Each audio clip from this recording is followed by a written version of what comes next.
Episode 2 Memory, Not Transcript. How the Real Words of Jesus Were Lost, Shaped, Rewritten, and Recovered. Jesus, the man with the only true plan. Not a Christian channel. A reality channel. If you think you've ever read the words of Jesus, I want you to pause for a moment, because the truth is simple, settled, and not controversial among scholars. We don't have a single sentence. Jesus spoke exactly as he said it. Not one. Not even the Lord's Prayer. But that's not a problem. It's a clue, a doorway. Because once you stop searching for a perfect photograph, you can finally see the portrait. This is Episode 2, Memory, Not Transcript. Part 1. Let's start with the basics. The part churches rarely talk about. 1. Jesus didn't speak Greek. He taught in Aramaic. Short metaphors. Village humor. Puns that don't survive translation. 2. The Gospels were written decades later. That means the very first step in preserving his teaching was translation plus interpretation plus memory, all happening at the same time. 3. And then it gets even more interesting. There were no scribes following Jesus around, no note takers, no leather-bound biographies. His words circulated orally for 5 years, 10 years, 20 years, 30 years, before the first gospel was written. That's not a flaw. That's how ancient wisdom traditions operated. Meaning, wording, essence, exactness, voice vocabulary. Jesus didn't create Christianity. His followers created memory traditions. Part 2. The two questions that reset everything. Modern scholars had to confront two massive questions. Question 1. Why do Matthew, Mark, and Luke quote Jesus differently? Question 2. If the wording changed, what stayed the same? These questions led to one of the most important discoveries in biblical scholarship. Ipsissima vox. VS. Ipsissima intentio. The very voice. VS. The intended meaning. Jesus' early followers weren't preserving his phrasing. They were preserving his intention. They cared less about how he said it, and more about what he meant. This explains why. Matthew says, poor in spirit. Luke says the poor. Matthew's prayer says debts. Luke says sins. Matthew's Jesus speaks like Moses. Luke's Jesus speaks like a street preacher. Different wording. Sane, structural, ethic. When you understand that, you stop arguing over. And finally, see the system. Part 3.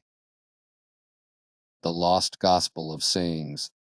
When scholars compared Matthew and Luke, they found something shocking. Over 200 verses of identical sayings that do not appear in Mark.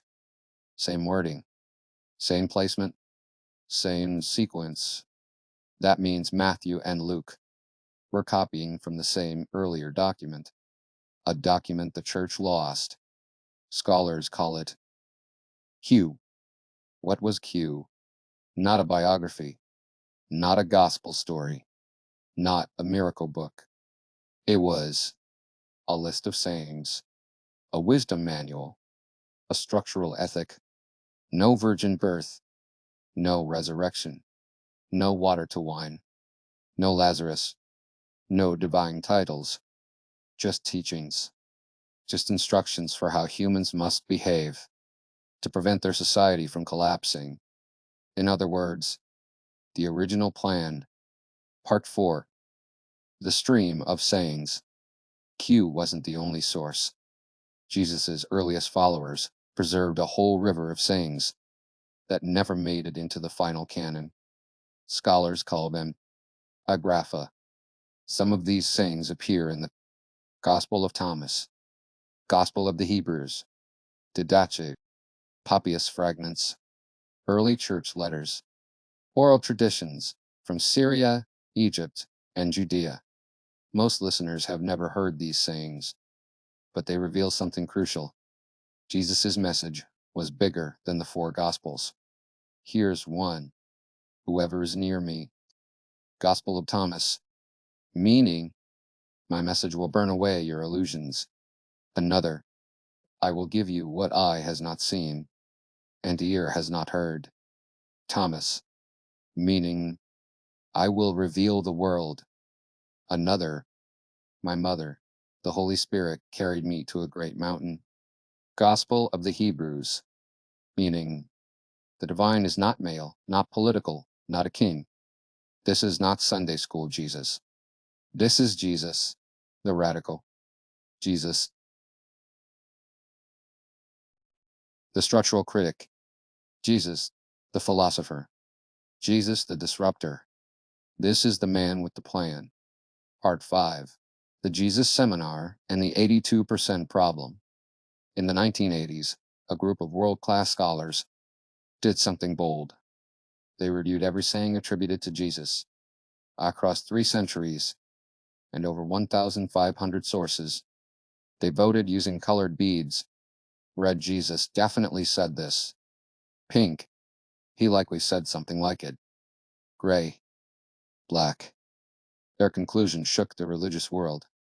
82% of Jesus' words are later additions, not fraud, not deception, just normal, ancient storytelling. Communities adapting teachings to fit their needs. This isn't a crisis. It's clarity. Because what survived, what they rated most authentic, reveals the structural core. Love your enemy. Turn the other cheek. Do not retaliate. Do not store up wealth.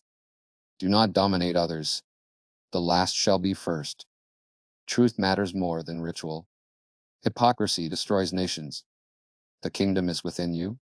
Do not mirror the harm done to you. Do not become the imbalance that injured you. This is the plan, not religion, not dogma, not mysticism, a psychological and civilizational blueprint for human harmony. Part 6. Why the real words matter. Now the question: why does it matter if Jesus' exact words were lost? Because when you peel away the layers of storytelling and recover the intent, you finally see the clarity he was actually teaching. A clarity that institutions, religious and political, could never tolerate. Empires cannot tolerate non-reciprocity. Churches cannot tolerate anti-hierarchy. Wealthy elites cannot tolerate danger warnings about wealth. Tribal movements cannot tolerate universal neighbor. Corrupt leaders cannot tolerate anti-hypocrisy. Powerful systems cannot tolerate harmony as the moral goal. Jesus wasn't preaching mysticism.